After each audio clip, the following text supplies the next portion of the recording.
क्या नाम है सर आपका? समीर वलबानी। सर कहाँ से? जलगांव महाराष्ट्र। जलगांव महाराष्ट्र। कैसा लगा आमेर महल वगैरह? बहुत बढ़िया है। और यहाँ की ट्रैफिक व्यवस्था बहुत अच्छी है। अच्छी है। किसी प्रकार की कोई परेशानी नहीं सर। क्या पहली बार आए आप? हाँ। अच्छा, आप कहाँ से आए सर? सर जलगांव महाराष्ट्र। तो कैसा लगा आमेर महल वगैरह? बढ़िया है सर। गुलाबी नगरी कैसी लगी जयपुर की आपको? आप सिर्फ आमेर ही आए, इसके अलावा और कहीं गए? अभी आज फर्स्ट डे ये अमीर होके आए अभी। अच्छा अच्छा, अभी तो आमेर ही आए हो आप? हाँ। अब कहाँ जाने का प्लान है वैसे? अभी आगे देखे सिटी पैलेस गार्डन जाना है बच्चों के हिसाब से। अच्छा अच्छा, ट्रैफिक वगैरह कैसा लगा? ट्रैफिक तो बहुत है। ट्रैफिक अच्छा है, बहुत अच्छा है ट्रैफिक। ट्रैफिक बहुत अच्छा है। हाँ। यानी ट्रैफिक ज़्यादा है कम है वैसे? ट्रैफिक यहाँ के ज़्यादा दिख रहा है दिख रहा है वैसे आपको। क्योंकि पब्लिक बहुत आई है ना घूमने के आमेर लिए। में आप आए हो तो कितना ट्रैफिक मिला आपको? अमीर में आए तो अच्छा ही ट्रैफिक लगा है। अच्छा, यानी कि वैसे ज़्यादा भीड़ भाड़ वाला इलाका नहीं लगा वैसे? भीड़ भाड़ का इलाका ही लगा है ना। लग रहा है। हाँ। प्रशासन से क्या हो गया है? ट्रैफिक को सही करवाए? ट्रैफिक को सही करवाए। अच्छा अच्छा, क्या नाम है मैम आपका? सिया कौरानी। अच्छा, तो आपको कैसा लगा ट्रैफिक का मामला? अच्छा है। अच्छा लगा। हाँ। आमेर महल कैसा लगा? बढ़िया, बहुत बढ़िया। बहुत बढ़िया। तो ये अपने जैसे साल का एंड है, एंड के साल में आप घूमने आए हो वहाँ से? हाँ। कैसा लगा गुलाबी नगरी आपको? बहुत बढ़िया। बहुत बढ़िया। हाँ। क्या नाम है मैम आपका? मेरा नाम जिया शामनानी है, मैं जलगांव से आई हूँ। कैसा लगा आपको आमेर महल? बहुत ही अच्छा है, बहुत ही अच्छा मैनेजमेंट है और अभी तक संभाल के रखा है फोर्ट, तो अच्छा लगा है। वैसे ट्रैफिक के बारे में क्या बोलोगे आप? ट्रैफिक तो है पर जैसे ट्रैफिक हवलदार वगैरह है वो मैनेज कर रहे हैं, सिग्नल की वजह से सब मैनेज हो रहा है अच्छे से।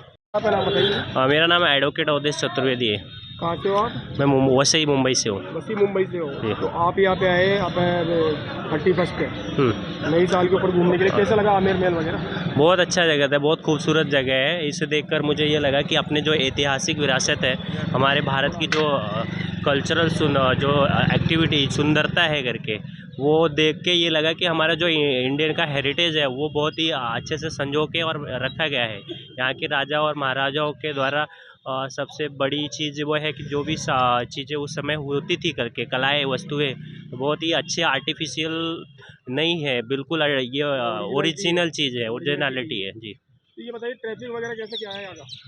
ट्रैफिक का जो सिचुएशन है करके, आने के टाइम पे थोड़ा सा जाम था करके, बट ठीक है, यहाँ के गवर्नमेंट को जो है थोड़ा सा ध्यान देना चाहिए करके, और उसे जो है निस्तारण करना चाहिए। और जहाँ तक देखा जा रहा है वहाँ तक देखे तो है ना, काफ़ी संख्या में जो अब ट्रैफिक पे भी थोड़ा कम दबाव है। यहाँ तक कि आमेर थाना और यातायात पुलिस दोनों लगे हुए हैं। अभी कुछ टाइम पहले आमेर थाना और यातायात पुलिस के द्वारा जो ट्रैफिक को कंट्रोल किया गया है वो तो एक देखने वाली बात है। और हमारे साथ में यहीं के जो गाइड अध्यक्ष हैं, इनसे पूछते किस तरीके से सैलानी आ रहे हैं सर? ये जो आमेर जो मोनूमेंट है ये वर्ल्ड हेरिटेज है। हर साल दिसंबर के लास्ट में जो आधा महीना होता है, जनवरी तक बहुत टूरिस्ट आता है, लेकिन आज तक इसकी कोई प्रॉपर व्यवस्था नहीं हो पाई। सबसे पहली परेशानी तो टूरिस्ट को पार्किंग की होती है कि गाड़ी कहाँ पार्क करें। फिर वन वे ट्रैफिक होता है। टूरिस्ट अगर बाईपास आ रहा है, कुंडा बोटवाड़ी पार कर रहा है, तो कुंडा से लेकर आमेर फोर्ट तक जो 3 किलोमीटर का जो रास्ता है, वहाँ तक आने के लिए अच्छा ट्रांसपोर्टेशन की व्यवस्था होनी चाहिए। क्योंकि अगर फोर्ट में जाने के लिए वो जाम होता है, टूरिस्ट 90% टूरिस्ट पैदल जा रहा है, हाथी की राइडिंग सुबह सुबह होती है। तो इसके लिए अगर वहाँ से यहाँ तक भी कई बार आप देखो सुबह से लेकर शाम तक लाइनें लगी रहती है, बसें वहाँ खड़ी है, टूरिस्ट पैदल आ रहा है, जा रहा है, तो बच्चों के साथ होता है, कई बुजुर्ग लोग होते हैं, थक जाते हैं। तो एक प्रॉपर व्यवस्था ये होनी चाहिए, कुंडा से लेकर आमेर तक टूरिस्ट को कैसे भी पहुँचाया जाए, एक सुगम ट्रांसपोर्टेशन हो, कुछ गाड़ियों को अलाउ किया जाए वहाँ से, पार्किंग की प्रॉपर व्यवस्था होनी चाहिए। सबसे मेन चीज़ पार्किंग नहीं मिल पाती है, टूरिस्ट परेशान होता है। और ये हर साल का है, ये तो पहली बार तो टूरिस्ट आ रहा नहीं, वर्ल्ड हेरिटेज आगे भी आएगा। 20 साल 30 साल 40 साल से टूरिस्ट बढ़ ही रहा है, हर साल बढ़ता है। तो गवर्नमेंट ने आज तक कोई प्रॉपर व्यवस्था ये नहीं करी, क्योंकि स्थायी की जगह अस्थायी पार्किंग शुरू कर सकती है गवर्नमेंट। आमेर में कई ऐसी जगह है यहाँ पे गवर्नमेंट चाहे तो इस सीजन लेवल टाइम पे अस्थायी पार्किंग करे, ताकि टूरिस्ट को ज़्यादा सुविधा मिले, परेशान नहीं हो। यह है। एक बात बताइए सर, ये पूछना चाहता हूँ, जैसे कि है ना आपके गाइड वगैरह है, तो गाइड जैसे सरकारी गाइड में और जो नॉन सरकारी गाइड में इनमें क्या फ़र्क है? सर सरकारी गाइड तो वो होता है जिसको राजस्थान गवर्नमेंट से ट्रेनिंग वैकेंसी निकलने के बाद ट्रेनिंग करके, और उसके बाद वैकेंसी निकलने के बाद ट्रेनिंग करके उसके बाद उसको लाइसेंस मिला जाता है। तो वो उसकी बाउंडेशन होती है कि वो टूरिस्ट के साथ अच्छा व्यवहार रखेगा, टूरिस्ट को अच्छी तरह घुमाएगा, रास्ते में कहीं छोड़ेगा नहीं, कोई चीटिंग नहीं करेगा, कोई धोखाधड़ी नहीं करेगा। एक बंदा है जिसका कोई कार्ड, उसके पास कोई लाइसेंस नहीं है, कोई कार्ड नहीं है, कोई ऑथराइज उसके पास सदस्यता नहीं है, उसको पकड़ना है, उसको अपना काम करना है, उसको अपने पैसे लेने हैं, उसको अपनी दुकान दिखानी है या कुछ भी करना है ताकि उसको अपना 2 पैसा कमीशन बने, तो उसके कोई बाउंड तो है नहीं।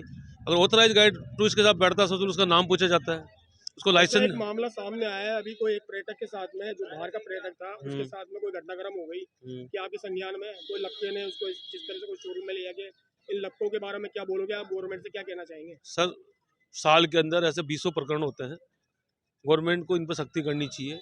हवा महल से लेके जल महल से लेके कुंडा तक दोनों तरह के गाइड होते हैं। गवर्नमेंट गाइड का तो यह है कि उसको पूछा जाता है कि तेरा लाइसेंस नंबर क्या है, तेरा नाम क्या है, तो उसको एक बंधा हुआ है, उसकी शिकायत भी हो सकती है। अब वो आदमी जो कोई बैठा है गाड़ी में, उसने बोला मेरा नाम ये है, तो उसको तो ये वेरीफाई थोड़ी कर सकते हो कि वेरीफाई नहीं हो पाते। कई बार बहुत सारे कांड हो जाते हैं, उनको वेरीफाई करने में बहुत समय लग जाता है। तो ऐसे लोगों को यहाँ पे जो है ध्यान रखा जाए, जो पॉइंट्स है उनको चिन्हित किया जाए। सरकार से क्या कहना चाहेंगे इस बारे में? इनके ऊपर कैसे रोक लगाई है? इनके ऊपर रोक ये है कि इनकी रोकथाम के लिए इनकी पकड़ दकड़ की जाए। एक वो बड़ी चौपड़ से लेके पूरे शहर के अंदर इनको पहले तो ये आइडेंटिफाई करिए कहाँ ये बैठते हैं, उस जगह पे इनको पुलिस की सख्ती होनी चाहिए। लपकों के ऊपर यानी कार्रवाई करनी चाहिए। बिल्कुल, लपकों के ऊपर कार्रवाई होनी चाहिए। ऑथराइज गाइड है, लपका है, तो उनको डिफरेंस क्या रहेगा? तो इसके लिए तो सब लपके हो गए, तो जगह जगह अगर 2-4 दिन सख्ती होती है, सारे गायब हो जाते हैं। एक परमानेंट एक ऐसा एक सिस्टम होना चाहिए ताकि जो है टूरिस्ट परेशान नहीं हो। रास्ते के अंदर लोग हाथ देते हैं, टूरिस्ट का चालान हो जाता है, टूरिस्ट उसका हाथ की वजह रुक गया, चालान हो जाता है, टूरिस्ट को बहुत परेशानी होती है, धोखाधड़ी होती है, चीटिंग होती है, गलत जगह ले जाते हैं, शॉपिंग कराते हैं, बहुत परेशानी होती है। आपका नाम बता दीजिए। मेरा नाम कमलेश शर्मा है, मैं अध्यक्ष हूँ हाथी स्टैंड गाइड एसोसिएशन का। आप ही हमारे साथ में अध्यक्ष थे गाइड एसोसिएशन के, लेकिन सवाल यही उठता है, एक मुद्दा इसी बात को लेकर उठता है कि जो ये लपके हैं और जो फर्जी गाइड जो घूम रहे हैं, इन पे गवर्नमेंट कब कार्रवाई करती है तो आने वाला वक्त बताएगा। इंडिया दस्तक से मैं हूँ अरविंद योगी।